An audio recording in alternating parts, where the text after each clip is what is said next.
मुझे अपनी एक रिसर्च जो कि मैं एक महिलाओं के ऊपर लिखने जा रही थी जो कि जेल में बंद होती हैं, उनकी मानसिक स्थिति को लेकर कि ऐसी महिलाओं की मानसिक स्थिति कैसी होती है और उनकी कंडीशन कैसी होती है जेल में आने के बाद और जेल में आने के पहले। तो उन सब रिसर्चों को पूरा करने के लिए मुझे ज़रूरत थी एक जेल में जाने की और वहाँ की महिलाओं से सामने मिलने की। पर जेल में जाना तो इतना आसान है नहीं, और ऊपर से वहाँ के जितने वहाँ पे जो लोग हैं उनसे मिलना इतना आसान नहीं था। तो मुझे याद आया कि मेरी एक फ्रेंड है और उसके जो अंकल हैं वो एक जेल में जेलर हैं। मैंने उससे बात की और तुरंत उसके शहर पहुंची और वहाँ पर अंकल ने परमिशन दे दी। उन्होंने बोला कि ठीक है, कोई बात नहीं, मैं अपने सामने रहूँगा, मैं तुम्हारे सामने रहूँगा और तुम्हें जो कुछ करना है अपना देख लेना। मैं खुशी खुशी वहाँ पर गई और बहुत उत्सुकता के साथ, पर जैसे ही मैं उस जेल के पास रुकी, पता नहीं एक अजीब सा कहेंगे मिले जुले भाव, जिसमें कि एक डर भी था कि पता नहीं कैसी महिलाएं होंगी, कैसा व्यवहार करेंगी, कहीं आक्रामक ना हो जाए, कहीं बात करने से ही मना ना कर दें। और एक अंदर से थोड़ा सा उत्साह भी था उनको जानने का, उनको समझने का, उनकी भावनाओं को समझने का, उनकी मानसिक स्थिति को समझने का। आखिर मेरी रिसर्च का बहुत इम्पोर्टेंट पहलू था। तो मैं अंदर गई, अंकल अंदर लेकर गए मेरे को। उन्होंने पूरी जेल दिखाई मुझे। जेल में सारे लोग दिखाए जो थे वहाँ।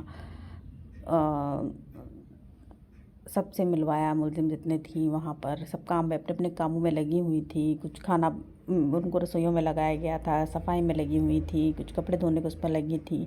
तो सबके अपने काम बँटे हुए थे। अंकल ने मुझे सब चीज़ें विस्तार से बताई कि जिसकी जैसी कैपेसिटी है या जिसका जैसा, जो उनसे पूछ लिया जाता है कि वो कौन सा काम करना पसंद करेंगे, उस हिसाब से उनके काम बाँट दिए जाते हैं। जो पढ़ी लिखी एजुकेटेड है उनको उस तरीके के वर्क दिए जाते हैं। तो लेकिन माहौल वहाँ का वैसा नहीं था जैसा डरावना हमेशा मैंने देखा हुआ था। खैर, मैं अंदर गई, वहाँ पे एक आध दो लेडीज़ को देखा भी, मिली भी, वहाँ की बिल्डिंग्स देखी।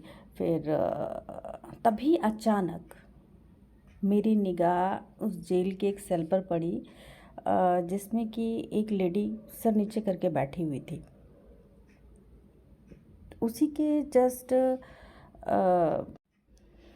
सामने एक और भी थी, लेकिन मैंने इससे जानने की कोशिश की, उसको बुलाने की कोशिश की, लेकिन ये नहीं बोली और इसने मेरी तरफ ध्यान भी नहीं दिया। आई थिंक शायद अपने हालातों से बहुत ज़्यादा परेशान थे। अंकल ने बताया कि उसके हाथों उसके हस्बैंड का मर्डर हो चुका है और ये अनजाने में हुआ है, लेकिन उसकी सज़ा, उसका केस चल रहा है और आई थिंक वो जल्दी बरी हो जाएगी। लेकिन वो बहुत अपसेट थी कि उसका बच्चा बहुत छोटा था और वो बाहर था। तो मुझे बहुत दुख हुआ उसको देख के। उससे बात करना चाहती थी पर कर नहीं पाई। फिर उसे तो मेरी निगाह उसके बगल वाले सेल पर पड़ी, जहाँ पर एक लेडी उसी सेल की रॉड्स पे सर रख कर बैठी हुई थी। मुझे बहुत कुछ जानी पहचानी सी लगी। मैं करीब उसके पास गई। मैंने जब उसको ध्यान से देखा, आई वॉज लिटरली शॉक्ड। मैं उन ख्यालों में खो गई। बहुत पहले, मैं शायद 9th या 10th में रही होंगी। मेरे घर के पड़ोस में एक परिवार आकर आया किराए पर रहने के लिए, और उसका जो हस्बैंड थे वो बहुत कहा जाएगा डैशिंग स्मार्ट बंदा था और पंजाबी था, और उसकी वाइफ उतनी ही खूबसूरत। दोनों का पेयर देखते बनता था, मतलब लगता था जैसे कहते हैं ना, रब ने बना दी जोड़ी, सेम वही हाल। और बहुत प्यारी जोड़ी। उनका एक छोटा सा बच्चा था, 5-6 साल का बच्चा था, वो भी बहुत क्यूट। पर उन भैया भाभी को देखकर बस मन खुश हो जाता था। वो भी एकदम बिल्कुल एकदम बेस्ट कपल की तरह थे, रहते थे। पर सास थी, कभी कभी आती थी। माँ उनके साथ रहती थी। भाभी की जो माँ थी वो साथ में रहती थी। और माँ भी जो थी वो देखने में तो बहुत खूबसूरत थी, उस एज में भी बहुत खूबसूरत लगती थी। लेकिन उनकी मानसिक स्थिति सही नहीं थी। ये हम लोगों को तब पता लगा जब एक दिन हमने देखा कि वो कुछ बेल लटक रही थी उनके घर पे, और वो उस बेल को तोड़कर अपनी बेटी को पीट रही थी, और वो बेचारी बस सिर्फ चिल्ला रही थी, माँ माँ माँ प्लीज़ माँ, माँ रुक जाइए, माँ रुक जाइए। तो बहुत अजीब लगा मुझे देखकर कि माँ उनको अपनी बेटी को कैसे इतना पीट रही हैं। फिर उन्होंने अपने उस नाती को भी मारना शुरू कर दिया। उन्होंने मुझे देखा, बाद में उन्होंने हम लोगों को बताया कि उनके जो फादर थे वो अचानक कार एक्सीडेंट में एक्सपायर हो गए थे, और साथ में उनका भाई भी। और इस सदमे को उनकी माँ नहीं झेल पाई, जिस वजह से उनकी मानसिक स्थिति ऐसी हो गई, और वो की मजबूरी है, उन्हें अपने साथ रखना पड़ता है क्योंकि कोई भी उनकी केयर करने के लिए नहीं है। और वो अपनी माँ से इतना प्यार करती हैं कि वो उन्हें पागल खाने नहीं भेज सकती।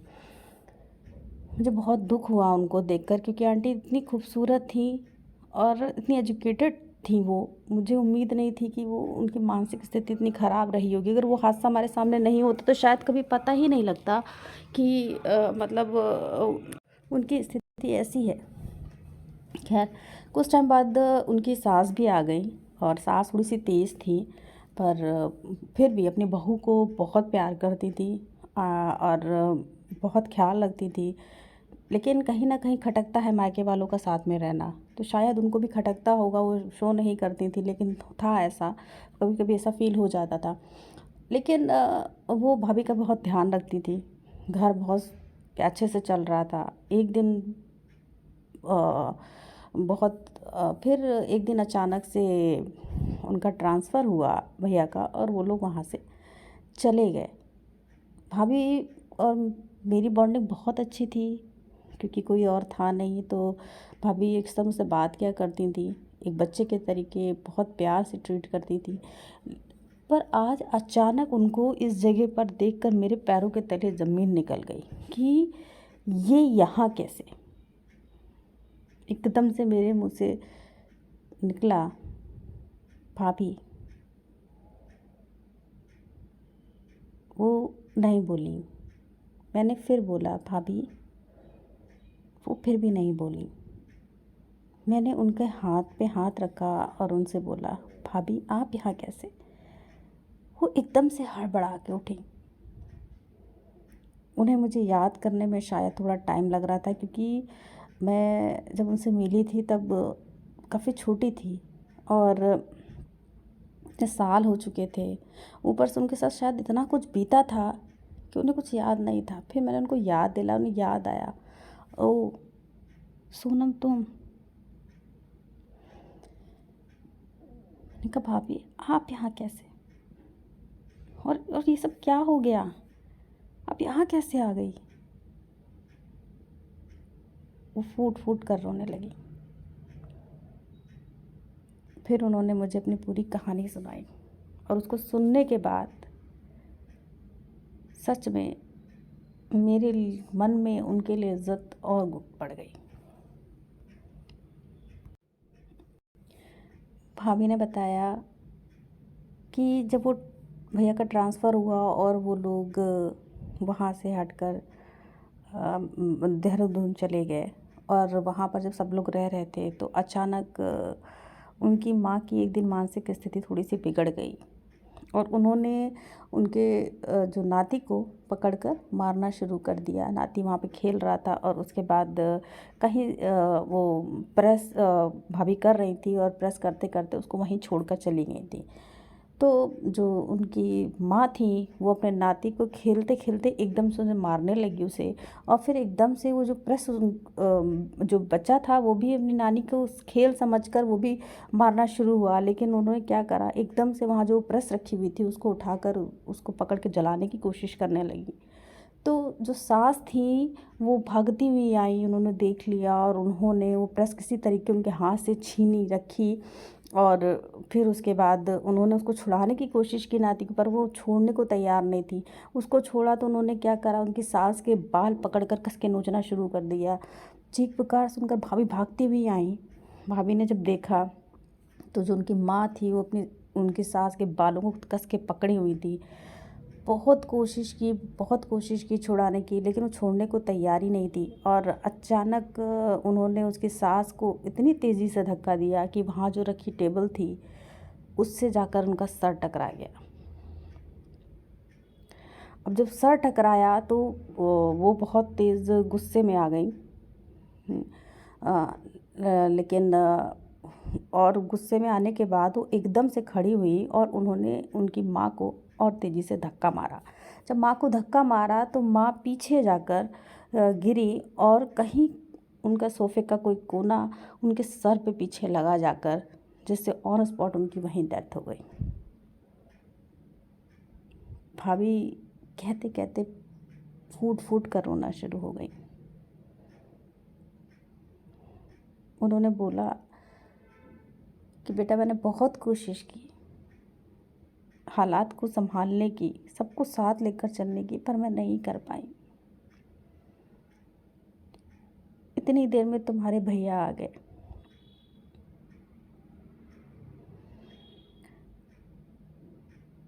माँ सदमे में थी कि उनके हाथों मेरी माँ का खून हो गया।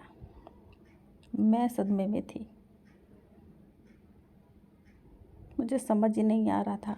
एक तरफ मेरी जान से प्यारी माँ इस दुनिया में नहीं थी और दूसरी तरफ वो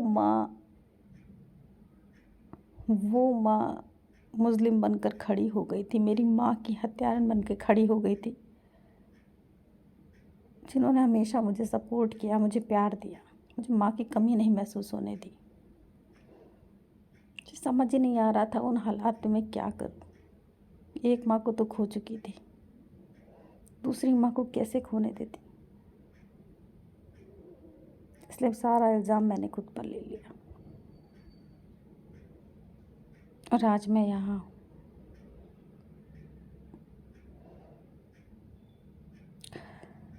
भाभी की ये बात सुनकर मेरे रोंगटे खड़े हो गए। मुझे समझ नहीं आ रहा था मैं दिलासा उन्हें किस तरह दूँ, पर इतना ज़रूर समझ में आ रहा था कि उनके जैसी बेटी, उनके जैसी बहू शायद इस दुनिया में कहीं होगी।